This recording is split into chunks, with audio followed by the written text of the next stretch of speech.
On est enfermé 24 heures sur 24, 7 jours sur 7. Dans cet épisode de Derrière les barreaux, la surpopulation pénitentiaire menace de provoquer une émeute dans la prison. Lâchez-moi, laissez-moi tranquille. Les plus jeunes détenus craquent sous la pression. Ne prenez pas tout votre temps, c'est moi votre chronomètre. Les gardiens de la prison approfondissent donc leur entraînement en self-défense. C'est comme ça qu'on se fait tuer dans une prison. On peut pas s'imaginer ce que c'est de travailler ici tant qu'on n'en a pas fait l'expérience.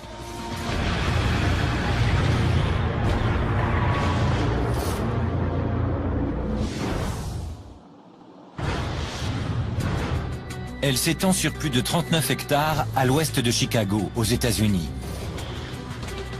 Al Capone et le tueur en série John Wayne Gacy y ont été incarcérés. On a exécuté des assassins entre ces murs.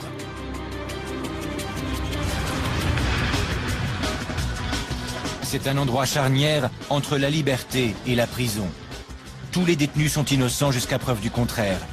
Et chaque jour est un combat pour maintenir le contrôle. Aucune caméra n'a pu y avoir autant de liberté avant ce jour.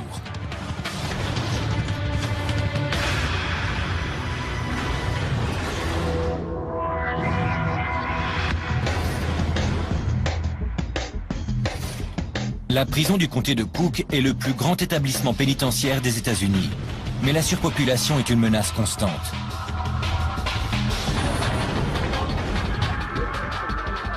La prison est pleine à craquer et le personnel fait de son mieux pour maintenir l'ordre et éviter que les prisonniers ne récidivent. Chaque jour, de nombreux prisonniers arrivent. La tension monte et la violence éclate dans l'enceinte de la prison. Ici, vous avez de grandes chances de vous faire tuer, poignarder ou racketter. La section 11 est la plus perfectionnée de la prison du comté de Cook. Elle fait face au bâtiment principal et elle est équipée de caméras à chaque étage. Mais la technologie la plus perfectionnée n'empêchera jamais des prisonniers de se battre.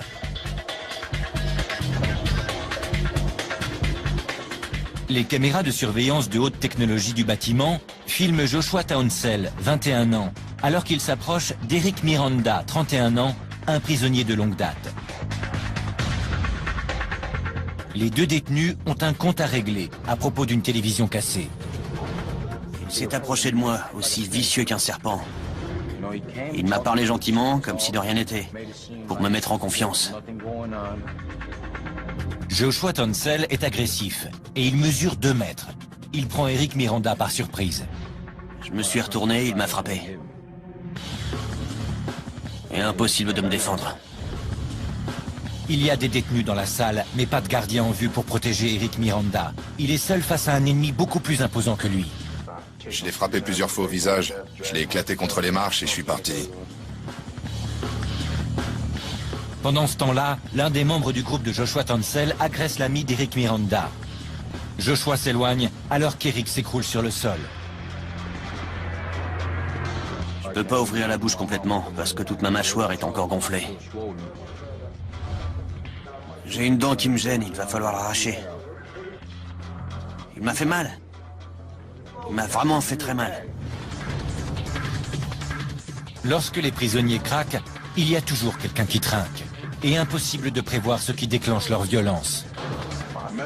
Je leur tombe dessus et je leur montre bien que je plaisante pas.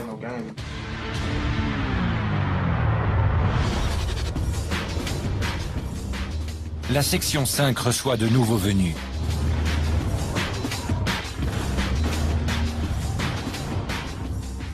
Chaque jour, la tension monte, alors que 300 nouveaux détenus arrivent tout droit des rues de Chicago. Ils sont accusés de différents crimes et délits, depuis la conduite en état d'ivresse jusqu'au meurtre. La prison est pleine à craquer, et la moitié de ces détenus n'en est plus à son premier séjour. On passe tout notre temps dans cette merde. Aujourd'hui, le directeur, Tony Godinez, supervise l'arrivée des nouveaux détenus. Il est chargé de contrôler les prisonniers. Il a une relation particulière avec cette prison. J'ai grandi tout près de ce quartier. Et depuis que je suis enfant, je vis avec les histoires de la prison du comté de Cook. Tony Godinez travaille depuis 30 ans dans le milieu pénitentiaire. Vous avez un problème? Il est arrivé ici en 2006 pour s'attaquer à un problème de taille, la surpopulation. La prison a déjà accueilli jusqu'à 11 000 prisonniers et prisonnières. La surpopulation engendre des bagarres, des agressions à l'arme blanche et des émeutes. Pendant des années, la population de la prison était si élevée que certains prisonniers dormaient à même le sol. La stratégie du directeur consiste à séparer les éléments les plus dangereux du reste des prisonniers. À quel étage? Dites-moi, vous avez fait combien de séjours ici? Un certain nombre. Je voulais vous poser une question. Quand est-ce que vous pensez ne plus revenir? Il sait parfaitement que la prison est toujours pleine à craquer. Il y a tellement de mouvements dans cette prison qu'il suffit de quelques individus problématiques pour perturber le reste des détenus.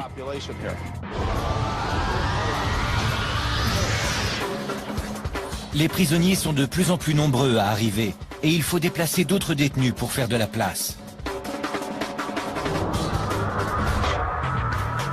Paco Brown, 27 ans et membre du gang des Vice Lords, se rend à son procès. C'est un récidiviste. Il revient en prison après avoir été libéré en 2007. Il sait déjà à quoi s'attendre. Certains se font poignarder, d'autres se font agresser. C'est une question de lutte de territoire, en fait. Paco Brown aurait volé près de 70 000 € en espèces à un ferrailleur. C'est à l'intérieur de la prison du comté de Cook qu'il s'est fait tatouer ces 3 larmes. Elles peuvent représenter ses années d'activité au sein du gang ou encore le nombre de personnes qu'il a tuées. Elles sont tellement grandes qu'elles comptent presque double. C'est comme si j'en avais 6. Vous voyez ce que je veux dire? Paco refuse de nous révéler comment il les a obtenues.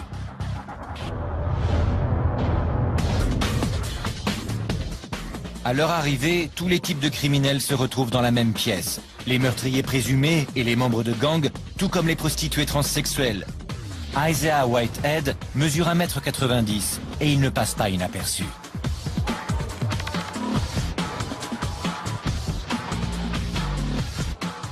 Gardien, il faut qu'il passe par la sécurité et qu'il soit fouillé, mais pas ici. Cette fois-ci, Isaiah a été arrêté pour vol. J'ai été arrêté pour racolage 119 fois. Ils disent que j'ai volé un soutien-gorge, mais en fait c'était le mien. Je l'ai enlevé pour vérifier la taille. C'est pour ça qu'ils m'ont arrêté. Une fois en prison, Isaiah va devoir affronter les autres détenus, qui s'imagineront qu'il est faible. Il ne voit qu'une fille.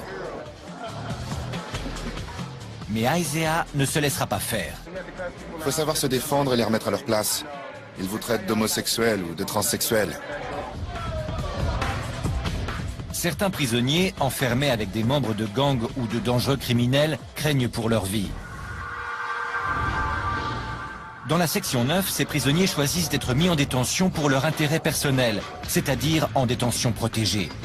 Reconnaissables à leur combinaison jaune, ils préfèrent sacrifier la liberté dont ils pourraient profiter dans le grand quartier et être en sécurité. Ils passent 23 heures par jour dans leur cellule, ce qui réduit les chances d'entrer en contact avec leurs ennemis ou les brutes qui les persécutent. Ryan Malik, 20 ans, a été arrêté après s'être drogué avec du cannabis et du Xanax et avoir dévalisé une station essence. Vol à main armée. J'étais au mauvais endroit, au mauvais moment. C'est la première fois que Ryan est incarcéré. Il est neutre, c'est-à-dire qu'il n'appartient à aucun groupe de prisonniers. Il n'a personne qui puisse le protéger. Eh mec, j'en ai marre! Il a rapidement quitté le grand quartier pour intégrer la détention protégée. C'était du grand n'importe quoi. Il y avait des gangs partout. Les gardiens ne voient pas toutes les bagarres. Il y a des endroits bien cachés. Et voilà. Ryan a récemment reçu une offre qui lui permettrait d'échapper à la violence carcérale. J'ai le choix entre 4 ans dans un établissement pénitentiaire de l'Illinois ou le camp d'entraînement de la prison. Le camp d'entraînement de la prison du comté de Cook offre un programme de réinsertion de 120 jours pour les jeunes délinquants les moins violents. Gardez les bras devant vous et regardez droit devant. Ne tournez pas, continuez tout droit. Allez, on se dépêche! Le sergent Paul Wharton fait passer 18 semaines infernales à 48 jeunes détenus. Oui, mon sergent! Qu'est-ce que tu fais? Retourne à ta place! Tu bougeras quand on te le dira! C'est le premier jour. Concentrez-vous sur moi! Vos camarades n'en ont rien à faire de vous! Tous les détenus du camp d'entraînement ont plaidé coupables lors de leur procès. Contre le mur! Allez, plus vite! En échange, le juge les a envoyés dans ce camp. Allez, on se dépêche! S'ils quittent le programme ou qu'ils en sont exclus, ils devront effectuer la totalité de leur peine. Ne prenez pas tout votre temps! C'est moi votre chronomètre! À suivre, un détenu craque et ne supporte plus la vie en prison.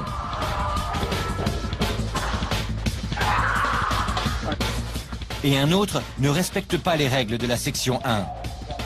Ça ne marche pas comme ça ici, tu ne me donnes pas d'ordre.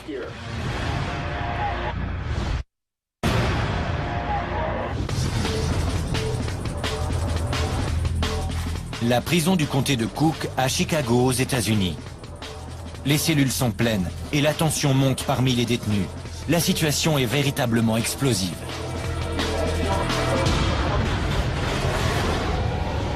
La section 1 est un quartier de haute sécurité. Les prisonniers y séjournant ont été accusés de voies de fait, de viol ou de meurtre. L'un des nouveaux arrivés refuse de coopérer. Il refuse de rentrer dans sa cellule. Le lieutenant Lal Darman, en poste, essaie une technique utilisée avec les enfants. Il va compter jusqu'à 3. Je vais te demander 3 fois d'entrer dans ta cellule. Si tu refuses la 3e fois, je t'enverrai du gaz. Le détenu refuse de bouger. Laissez-moi passer. Si le prisonnier devient agressif, les gardiens filmeront la scène et les images viendront compléter son dossier juridique. Les autres, reculez. Pour éviter qu'une arme ne termine dans les mains d'un détenu, les gardiens ne sont pas armés. Ils utilisent un gaz incapacitant pour maîtriser les prisonniers qui posent problème. Tandis que le lieutenant Lal Darman prépare son vaporisateur, le sergent Crook tente de convaincre une dernière fois le détenu de rentrer dans sa cellule. Il s'exécute enfin. Il faut que tu gères ce problème tout seul, avec ton cerveau. Tu es en prison, pas à l'hôtel. Ça ne marche pas comme ça ici, tu ne me donnes pas d'ordre.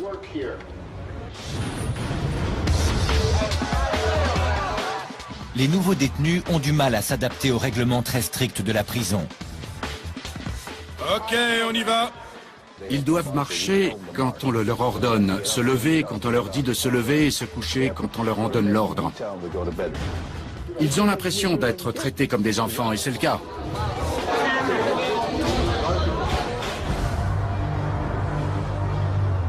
Au sein de la section 2, la plus grande difficulté que rencontre Isaiah Whitehead est de maintenir son apparence féminine. Le jeune prostitué transsexuel n'a pas d'argent et il ne peut pas acheter de produits cosmétiques à l'intendance de la prison. Ses habitudes esthétiques et son look sont donc radicalement différents. La dernière fois que vous m'avez vu, j'étais pas complètement rasé. Mais j'étais pas aussi poilu que je le suis maintenant. C'est loin d'être l'idéal. Isaiah n'a pas les moyens de payer sa caution fixée à 150 €. Il va devoir rester en prison pendant quelques semaines et se défendre contre les prisonniers qui voudront des faveurs sexuelles.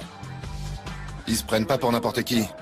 Mais si dehors une jolie fille, aussi jolie que moi, quand je peux me pomponner, ne leur adresse pas la parole, pourquoi je le ferais?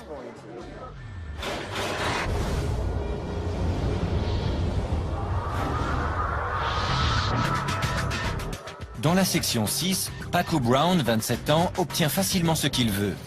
Ce n'est pas la première fois qu'il séjourne à la prison du comté de Cook, et sa réputation lui permet de se faire respecter. Je connais presque tout le monde ici.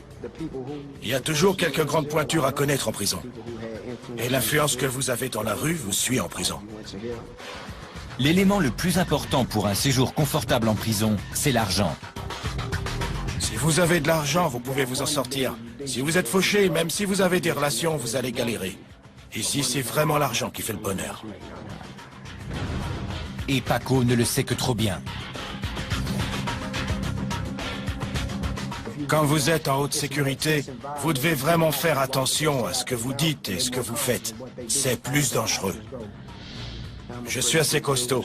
Les autres prisonniers me laissent tranquille.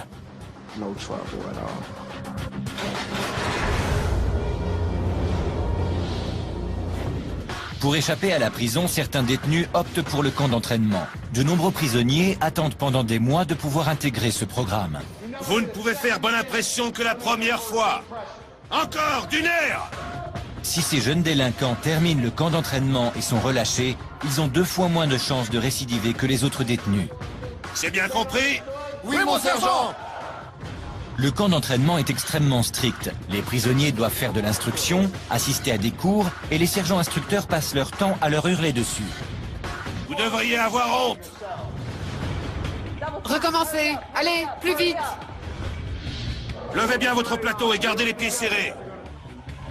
Ryan Malik a 20 ans, et il prend son premier repas au camp d'entraînement. Levez vos plateaux jusqu'à la poitrine et avancez! Même pendant leur repas, les prisonniers ne sont pas autorisés à se parler ni à se regarder. Vous ne savez pas vous comporter correctement? On va vous apprendre. C'est bien compris? Oui, mon sergent! Les prisonniers qui refusent d'obéir aux ordres sont vite remis à leur place. Va au coin. Quand l'un d'entre vous va au coin, il empêche les autres de pouvoir se reposer. Ils ne reçoivent que 5 avertissements avant d'être renvoyés de l'autre côté de la prison. Ok, on y va! Ces jeunes sont sous le choc. Ils ne pipent pas un mot. Et je vous garantis qu'ils n'ouvriront pas la bouche. Mais dans la section 9, le quartier de haute sécurité, c'est une autre histoire. Les gardiens doivent réagir. Un prisonnier a craqué. Éloigne-toi de la porte. Tyson Reed, 19 ans, accusé d'agression sexuelle, ne supporte pas d'être enfermé dans sa cellule.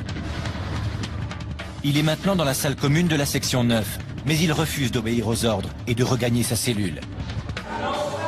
Après qu'il a refusé plusieurs fois de retourner dans sa cellule, le sergent Zimny n'a plus le choix. Il doit utiliser son gaz incapacitant.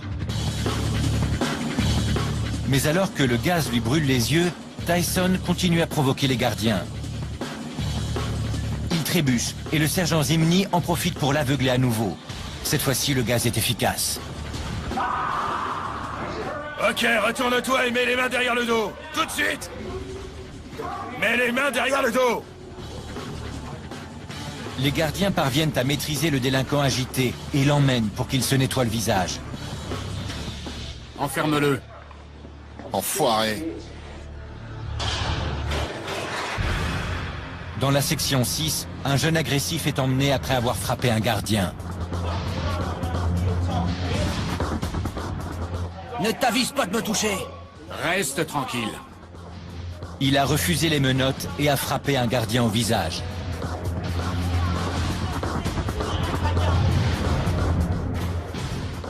Je vais me faire soigner parce que je saigne. Je vais passer une radio car j'ai peut-être le nez cassé.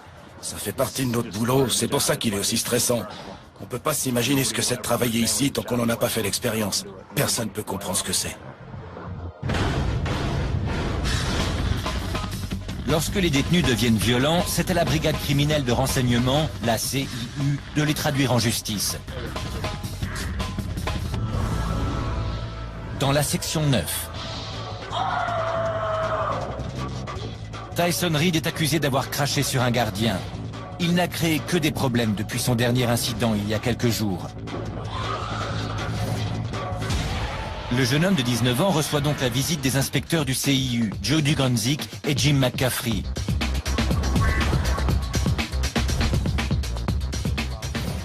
Nous l'avons rencontré 5 fois au cours des 10 derniers jours. C'est une menace pour les autres à chaque fois qu'il sort de sa cellule. Tyson Reed, est-ce qu'on peut le voir? Asseyez-vous, monsieur Reed. Tyson Reed essaie d'abord de passer pour un idiot. Vous vous souvenez de l'incident? On m'en a parlé aujourd'hui. On vous en a parlé? Vous ne vous souvenez pas de l'incident? Non, je m'en rappelle pas du tout. Pas du tout? Non. Tyson change bientôt sa version des faits et admet avoir craché sur le gardien. Les inspecteurs sont surpris quand il leur révèle pourquoi il a agi ainsi. Il cachait un mélange dégoûtant dans sa cellule pour le jeter sur les gardiens qui passaient. Vous prépariez un mélange pour ensuite le jeter sur les personnes qui passaient. Et c'était quoi ce mélange? C'était de la pisse, avec du désinfectant, de la crème et de la poussière. Lorsque le gardien a mis la main sur sa décoction, Tyson s'est énervé. Je lui ai craché à la figure, parce qu'il avait mis le souk dans mes draps et mon lit. Oui, je lui ai craché à la figure. Pourquoi vous ne l'aimez pas? Qu'est-ce qu'il vous a fait? C'est normal que ce ne soit pas votre meilleur ami, mais il doit faire son travail. Je m'en fous, moi, de son boulot. Le mobile de Tyson est très simple. Il veut qu'on le laisse tranquille. J'aime personne. Je veux pas voir d'autres prisonniers comme moi. Je déteste les mecs. Suite à ces actes, Tyson est transféré dans une partie du bâtiment réservée aux procédures disciplinaires. Il obtient ce qu'il désirait, l'isolement en cellule. Ils agissent de la même manière qu'à l'extérieur. S'ils sont incapables d'entretenir des relations avec les autres en liberté, ce sera la même chose ici. Dans la section 11. Oui, mon lieutenant! Ces cadets s'entraînent pour devenir gardiens. Ils recréent les conflits mortels qui surviennent en prison. Cette technique d'entraînement unique oppose les cadets à des gardiens expérimentés. Les gardiens en protection rouge jouent le rôle des prisonniers les plus violents. Le gardien Harry Wheeler entraîne les nouvelles recrues. Les rôles qu'on joue durant ces entraînements sont inspirés par des détenus et par des incidents qui se sont déroulés en prison.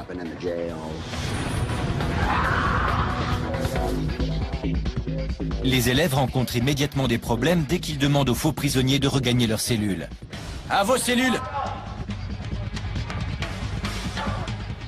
Les cadets perdent rapidement le contrôle et la situation tourne au vinaigre. C'est terminé. Le prisonnier a pris le dessus, tu vois?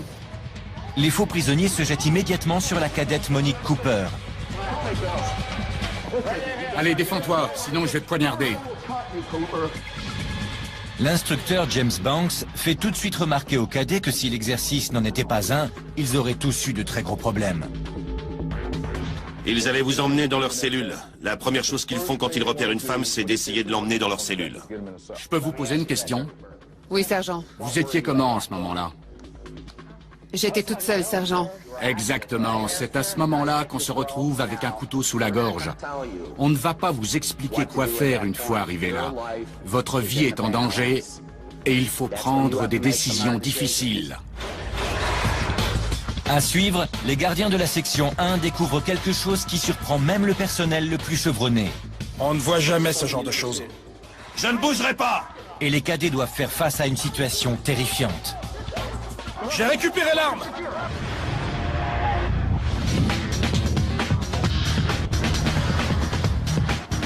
La surpopulation carcérale met en danger les prisonniers tout comme le personnel de la prison du comté de Cook. Lorsque les prisons sont pleines, les nerfs sont à fleur de peau et les prisonniers risquent de s'en prendre au premier venu. Les gardiens apprennent à résister aux provocations perpétuelles des détenus. Ils se mettent à vous insulter, à faire des remarques racistes ou à vous parler de votre mère avec qui ils prétendent avoir eu des relations intimes. Ils vous tapent sur le système. L'entraînement des élèves gardiens leur apprend à résister à ce genre de provocation. Harry Wheeler et les autres instructeurs portent des protections rouges. Ils vont simuler les situations violentes que les gardiens d'une prison doivent affronter. Au cours du dernier exercice, les cadets n'ont pas su garder la situation sous contrôle et Monique Cooper était sur le point d'être traînée dans une cellule. Ils doivent maintenant faire face à un autre type de problème. Je vais te poignarder.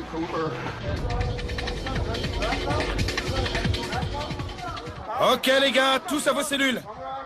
J'ai pas envie de bouger. Allez! Je ne bougerai pas! Pour cet exercice, les cadets devront faire face à une émeute. À terre! Les détenus dissimulent encore des armes improvisées. Mais cette fois-ci, les cadets savent à quoi s'attendre. Lâche ton arme! Je t'ai dit de lâcher ton arme! C'est bon, j'ai récupéré l'arme. Les cadets travaillent en équipe pour reprendre le contrôle de l'étage avant que les prisonniers n'aient le temps de prendre le dessus. Laisse-toi faire! Arrête de résister! Même l'instructeur Harry Wheeler est neutralisé. Une fois l'exercice terminé, les cadets sont félicités par leurs instructeurs. J'espérais traîner quelques filles dans les cellules, mais ça n'a pas été possible. Non, impossible. C'est que tu n'as pas bien fait ton boulot. C'est eux qui ont bien travaillé.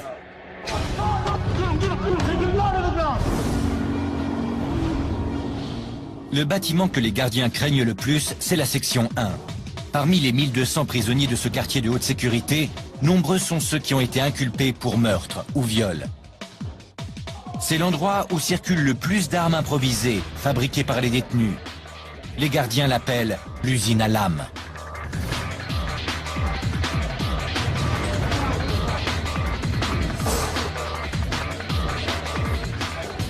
À l'étage E4, les gardiens effectuent une fouille des cellules. Ils suspectent certains prisonniers de préparer un affrontement.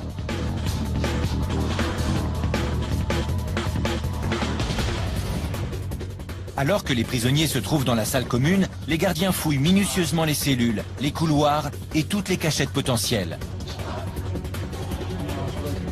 Douglas Ptak fait une découverte surprenante. Un énorme sac d'alcool de contrebande. Il n'en a jamais vu d'aussi grand. C'est de l'alcool de contrebande. Sans aucun doute. On trouve de l'alcool fabriqué par les détenus dans beaucoup de prisons américaines. Il s'agit de pelures de fruits fermentés qu'ils mettent ensuite dans des pots en verre. Les gardiens continuent leur fouille à la recherche d'armes. Willie Robinson découvre quelque chose de très inquiétant. Une lame en métal de 10 cm cachée sous des produits d'entretien. Il ne plaisante pas, il avait l'intention d'attaquer quelqu'un. On peut tuer un homme avec une lame comme ça. Ce n'est pas une lame comme les autres. Il y a une rainure sur le côté qui sert de rigole pour que le sang puisse s'écouler plus rapidement que lors d'une hémorragie ordinaire et qu'elle puisse donc tuer plus rapidement. On ne voit jamais ce genre de choses. C'est peut-être pour liquider quelqu'un. Un gang cherche peut-être à se protéger d'un gang rival. Au camp d'entraînement de la prison, un détenu en possession d'une telle lame serait tout de suite envoyé devant un juge. Les prisonniers ne sont pas libres de leurs mouvements pour éviter de possibles bagarres.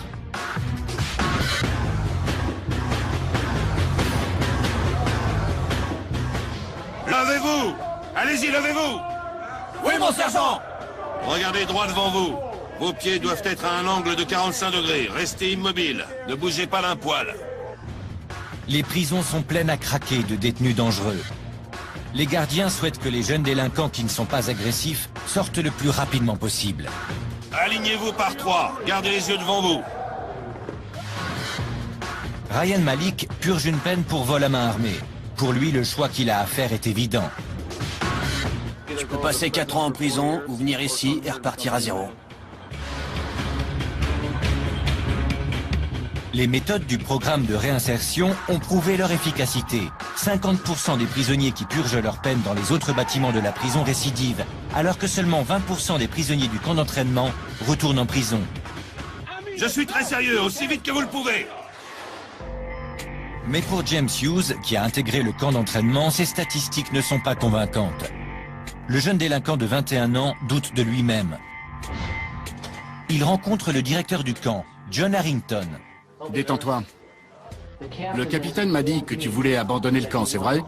Oui, monsieur le directeur. Tu veux bien m'expliquer pourquoi? Je me mets facilement en colère. Et j'ai peur de frapper un gardien à nouveau si je reste. Tu pourrais frapper quelqu'un? Oui, c'est ça. James est accusé de possession de drogue, notamment de 34 pilules d'ecstasy. S'il quitte le camp, il devra purger une peine de 3 ans de prison. 3 ans. 3 ans, d'accord. Tu ne préfères pas sortir d'ici dans 18 semaines plutôt que dans 3 ans? Si, monsieur. Tu n'as passé qu'une journée ici. Oui. Je crois que tu devrais être un peu plus patient. Reste encore une nuit et réfléchis. Il ne lui faut pas longtemps pour se décider. En résumé, James Hughes va quitter volontairement le camp d'entraînement. Il est parfaitement conscient qu'il va retraverser la rue et rester de l'autre côté. Il préfère passer 3 ans en prison que 4 mois en camp d'entraînement. Il est reconduit dans sa cellule avant d'être transféré en prison.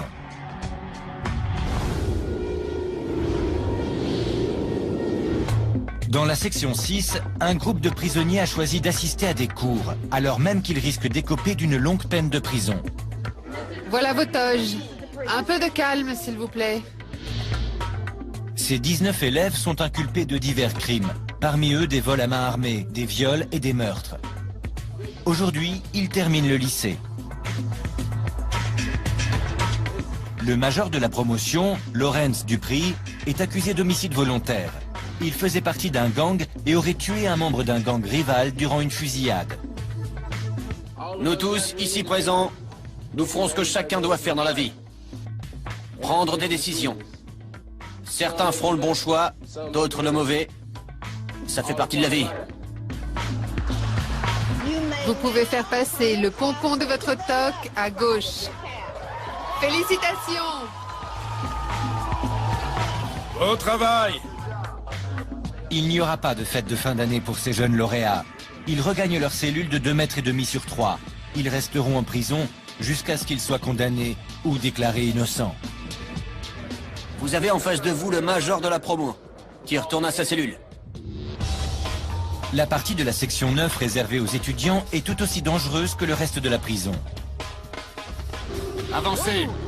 Une unité spéciale appelée équipe tactique d'urgence est chargée de maintenir l'ordre chez les détenus. On effectue des fouilles quotidiennes, ça n'arrête jamais. C'est notre travail.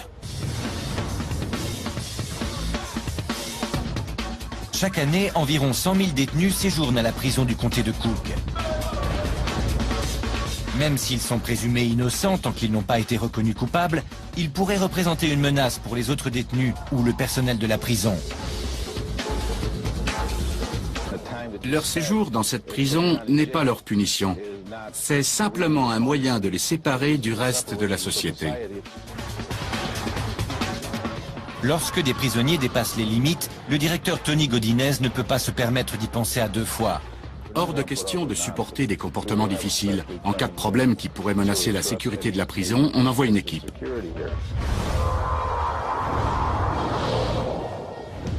Il s'agit d'une équipe d'intervention d'urgence. Aujourd'hui, elle a pour mission la fouille de la zone scolaire de la section 9. Ok les gars, mettez-vous en ligne. On monte au 3A. Le sergent John Manos suspecte certains groupes d'élèves de posséder des armes blanches. À terre tout de suite! Le bruit de chasse d'eau résonne dans la salle. Les prisonniers se débarrassent de leurs produits de contrebande. Il vient d'essayer de se débarrasser d'un pantalon dans les toilettes.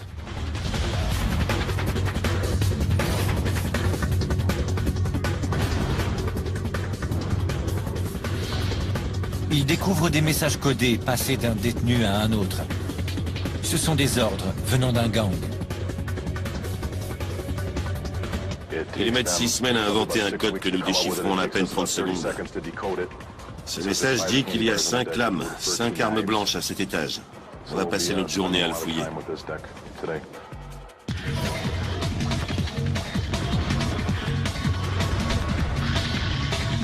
Tout indique qu'une guerre des gangs est sur le point d'éclater. C'est vraiment n'importe quoi. Le sergent Manos sait parfaitement d'où provient le message. J'ai des informations qui laissent à penser que ce message provient de cette cellule. Si ces objets sont utilisés, t'en subiras les conséquences. Si tu caches des choses dans ta cellule, tu ferais mieux de me le dire tout de suite. Le silence du prisonnier vient confirmer les soupçons du sergent. Ces détenus pourraient cacher quelque chose. J'ai également remarqué que certains détenus avaient placé leur matelas devant la porte de leur cellule. Ça peut signifier que l'atmosphère est tendue et qu'ils ont peur de se faire surprendre pendant leur sommeil. Les lames ne sont pas retrouvées. Elles ont certainement été jetées dans les toilettes. Mais le sergent n'a pas besoin d'en voir plus pour réagir. Écoutez tous! Je ne sais pas ce qui se passe là-haut, mais j'ai trouvé des messages qui indiquaient que vous êtes en guerre. Si c'était vrai, vous me le diriez? Non. Certains disent que oui et d'autres que non. Le sergent verrouille toute la zone. Les prisonniers seront enfermés dans leur cellule, sans promenade, jusqu'à nouvel ordre. C'est pas logique du tout. Il n'y a pas grand-chose qui soit logique ici. C'est comme ça. Non, non, attends! Ils essaient de nous rendre dingues. Dans les couloirs de la section 9, Tyson Reed refuse toujours de coopérer. Il n'est pas très sociable et fait des siennes pour éviter d'avoir un compagnon de cellule.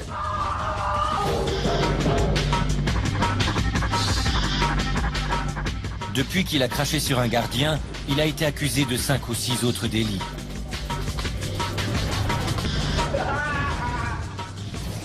La brigade criminelle de renseignement l'a à l'œil. Il y a eu plusieurs altercations avec d'autres détenus. Hier, il en est même venu aux mains avec un gardien. À l'aide de mouchoirs en papier et d'une ampoule chaude, Tyson a mis le feu à sa cellule. Lorsque les gardiens font sortir l'adolescent, il peut à peine respirer. La fumée envahit le reste de l'étage et les détenus se mettent à crier.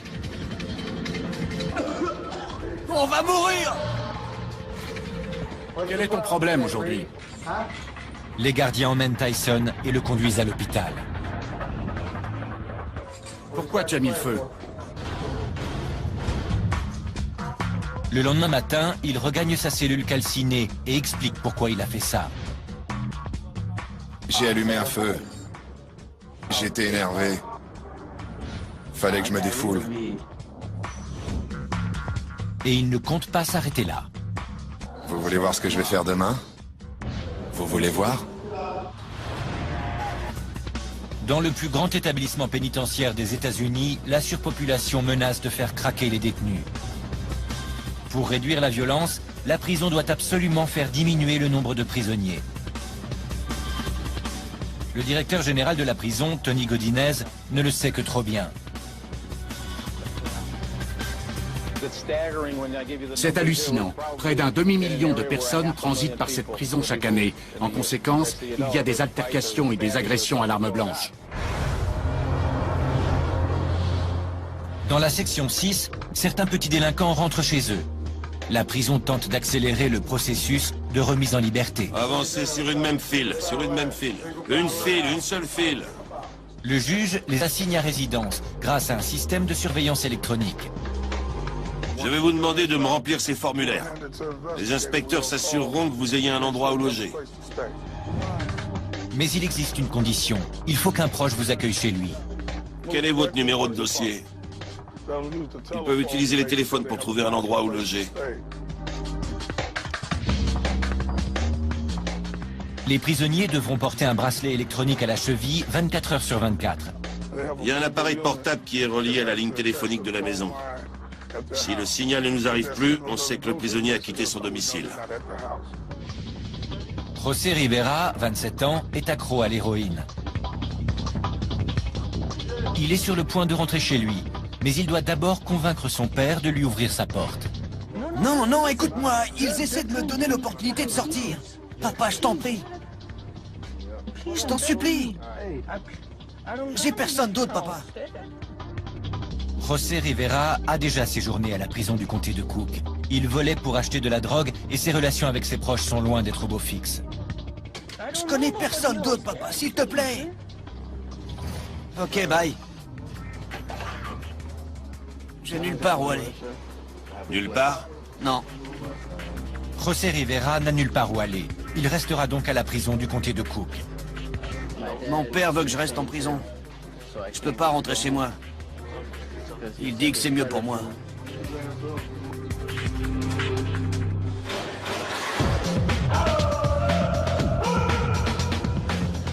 Asseyez-vous.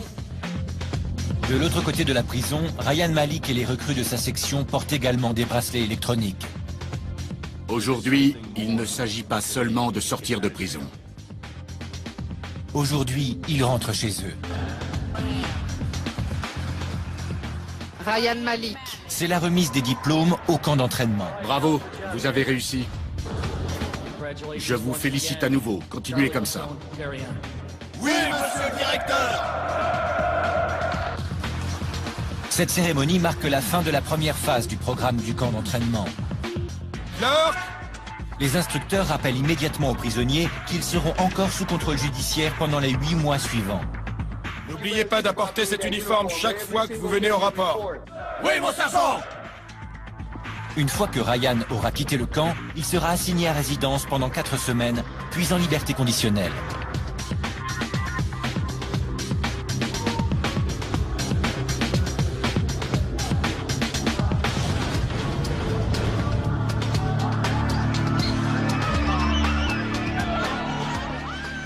La mère de Ryan est persuadée que son fils ne reverra plus l'intérieur d'une prison.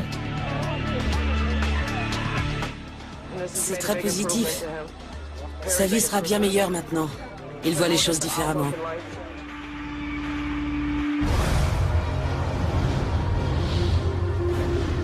Mais certains détenus reviennent à la prison du comté de Cook.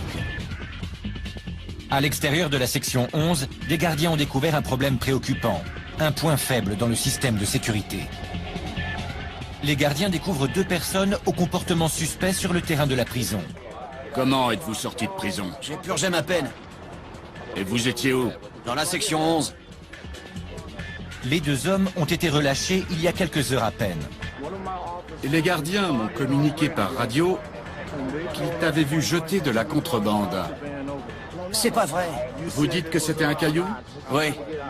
Ne bougez surtout pas d'ici, je dois informer mon supérieur. Le sous-directeur de la section 11, Daniel Morecci, ne croit pas un mot de cette histoire. Ils prétendent qu'ils essayaient simplement d'attirer l'attention de leurs anciens codétenus. Mais nous sommes en train de fouiller à l'intérieur pour vérifier s'ils ne leur ont pas transmis de la drogue ou des armes. Les gardiens ne perdent pas de temps. Nous avons déployé des unités avec des chiens autour de la clôture. Quand pensez-vous arriver à l'extérieur? Envoyez un autre gardien, la zone à couvrir est vaste.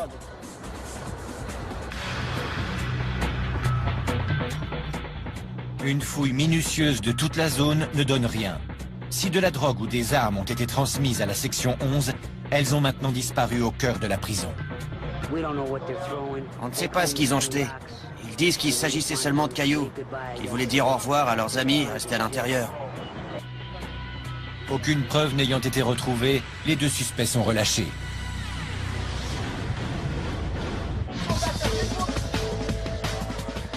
À la prison du comté de Cook, à Chicago, la surpopulation est un problème de taille.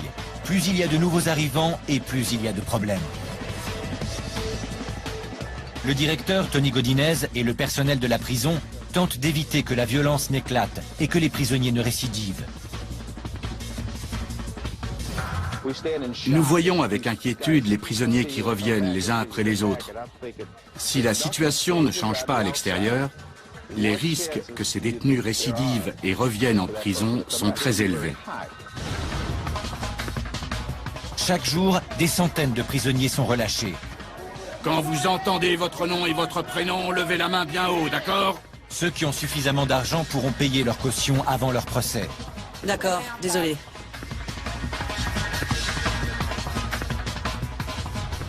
Les prisonniers ressortent de la même façon qu'ils sont arrivés.